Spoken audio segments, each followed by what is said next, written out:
Hello dear students, welcome back to our channel commerce study room. Students, board exam काफ़ी पास हैं और अगर आप लास्ट टाइम रिवीजन कर रहे हो तो आपके लिए ये वीडियो काफ़ी हेल्पफुल होगा, क्योंकि आज की इस वीडियो में मैं आपको कुछ ऐसे क्वेश्चंस बताने वाली हूँ जो बोर्ड एग्ज़ाम्स में हर बार ज़रूर रिपीट किए जाते हैं।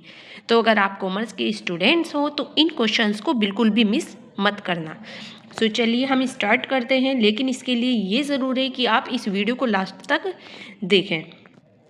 इनमें मैं सबसे पहला आपको कुछ मल्टीपल चॉइस क्वेश्चंस बताने वाली हूँ, जिसमें हमारा पहला क्वेश्चन है डैश चालू दायित्व नहीं है। इन चारों में से हमें करेक्ट ऑप्शन बताना है, जिसमें हमारे ऑप्शन दिए गए हैं लेनदार, देय बिल, बैंक अधिविकर्ष और पूंजी। तो स्टूडेंट्स, इसमें हमारा करेक्ट ऑप्शन है पूंजी। पूंजी चालू दायित्व नहीं है। ठीक है, इसके बाद आता है हमारा नेक्स्ट क्वेश्चन। व्यापार खाते में डैश नहीं दिखाया जाता है। आगत ढुलाई, निर्गत ढुलाई, मजदूरी या कारखाना बिजली। इसका हमारा करेक्ट ऑप्शन होगा बी, निर्गत ढुलाई। व्यापार खाते में निर्गत ढुलाई नहीं दिखाया जाता है। इसके बाद हमारा नेक्स्ट क्वेश्चन आता है, जिसमें पूछा गया है आदाता द्वारा प्राप्त वाहक चेक को रेखांकित किया जा सकता है, नहीं किया जा सकता, पता नहीं है, इनमें से सभी सत्य है। जिसका हमारा करेक्ट ऑप्शन है ए, किया जा सकता है। मतलब आदाता द्वारा प्राप्त वाहक चेक को रेखांकित किया जा सकता है। इसके बाद नेक्स्ट क्वेश्चन है विनिमय विपत्र द्वारा स्वीकार किया जाता है। किसके द्वारा स्वीकार किया जाता है? आहर्ता द्वारा, अदाकर्ता, आदाता या बैंकर। इसका करेक्ट ऑप्शन है हमारा गे, जिसमें आएगा विनिमय विपत्र आदाता द्वारा स्वीकार किया जाता है। तो स्टूडेंट, इसका नेक्स्ट क्वेश्चन है हमारा फिफ्थ, जिसमें पूछा गया है डैश उत्पादन के साधन हैं। क्या है? भूमि, श्रम, पूंजी या इनमें से सभी। इसका हमारा करेक्ट ऑप्शन आएगा डी, क्योंकि हम भूमि, श्रम, पूंजी ये तीनों ही हमारे उत्पादन के साधन हैं। स्टूडेंट्स, ये थे कुछ हमारे मल्टीपल चॉइस क्वेश्चन जो बोर्ड एग्जाम में बहुत ज़्यादा पूछे जाते हैं। तो बस मैं आपसे इतना ही बोलूँगी कि इन क्वेश्चंस को बिल्कुल भी मिस मत करना। इसके बाद हमारे कुछ ऐसे क्वेश्चंस मैं आपको बताने वाली हूँ जिनमें हमें वन वर्ड में आंसर देना होता है, एक लाइन में भी दे देते हैं। जिसमें हमारा सबसे पहला क्वेश्चन आता है बैंक के बैंकर का नाम लिखिए। हम सभी जानते हैं स्टूडेंट्स, स्पेशली कॉमर्स स्टूडेंट ये जानते हैं बैंकों के बैंकर किसे कहा जाता है। वो है हमारा आरबीआई, जिसे हम केंद्रीय बैंक के नाम से भी पुकारते हैं, रिजर्व बैंक ऑफ इंडिया। इसके ऊपर काफ़ी क्वेश्चंस बनते हैं बच्चों। ये भी पूछ लिया जाता है कि आरबीआई की फुल फॉर्म बताइए, या भारत देश का केंद्रीय बैंक कौन सा है, उसका भी यही आंसर होएगा। या फिर पूछा जाएगा बैंकों के बैंकर का क्या नाम है, उसमें भी यही क्वेश्चन पूछा जाएगा।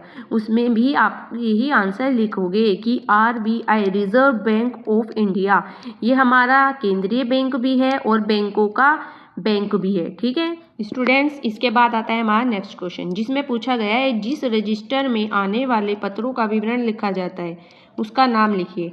मतलब इसमें हमसे पूछा गया है कि हमारे कार्यालय में जो भी पत्र आते हैं उनका विवरण हम कौन से रजिस्टर में लिखते हैं। इसका आंसर भी मैं आपको एक बार बता देती हूँ। इसका आंसर आएगा आवक रजिस्टर। मतलब आवक रजिस्टर में हम उन सभी पत्रों का विवरण लिखते हैं जो हमारे कार्यालय के अंदर आते हैं। इसको आप आने वाले इस वर्ड से याद रखना, आवक रजिस्टर। ठीक है, इसके बाद नेक्स्ट क्वेश्चन आता है विभिन्न वस्तुओं और सेवाओं का लेन देन करने वाले बाजार का नाम क्या है। मतलब जिस बाजार में हम वस्तुओं और सेवाओं का लेन देन करते हैं वो कौन सा बाजार होता है। देखिए, हम उसको वस्तु विनिमय बाजार भी कह सकते हैं, सामान्य बाजार भी कह सकते हैं और उत्पाद बाजार भी कह सकते हैं। ठीक है, इनमें से आप कोई सभी आंसर लिख सकते हो। स्टूडेंट्स, इसके बाद हमारा नेक्स्ट क्वेश्चन आता है, जिसमें पूछा गया है कार्यालय में समय लेखन यंत्र का प्रयोग किस लिए किया जाता है। देखिए, हमें इसके नाम से ही पता चल रहा है समय लेखन यंत्र। मतलब समय लेखन यंत्र किस लिए प्रयोग किया जाएगा। इसका प्रयोग हम हाजिरी लिखने के लिए करते हैं। मतलब हमारे कार्यालय में इतने सारे कर्मचारी होते हैं, वो किस वक्त आ रहे हैं, किस वक्त जा रहे हैं, हमें इसका भी तो पता लगाना होता है। तो इसके लिए हम किस यंत्र का प्रयोग करते हैं? समय लेखन यंत्र का, जिसको हम हाजिरी रजिस्टर भी कहते हैं। ओके, इसके बाद हमारा नेक्स्ट क्वेश्चन आता है, जिसमें पूछा गया है खुदरा रोकड़ पुस्तक में कौन से खर्चे लिखे जाते हैं।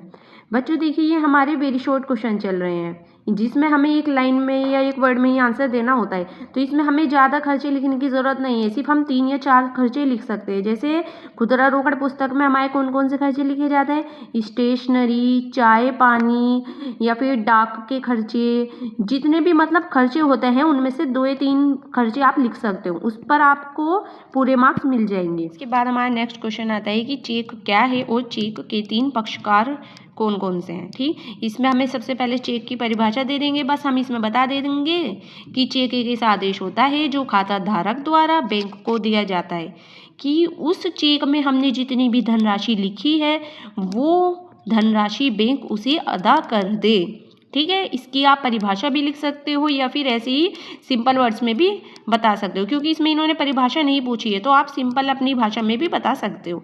इसके बाद चेक के पक्षकार पूछे, 3 ही पक्षकार होते हैं वैसे इसके।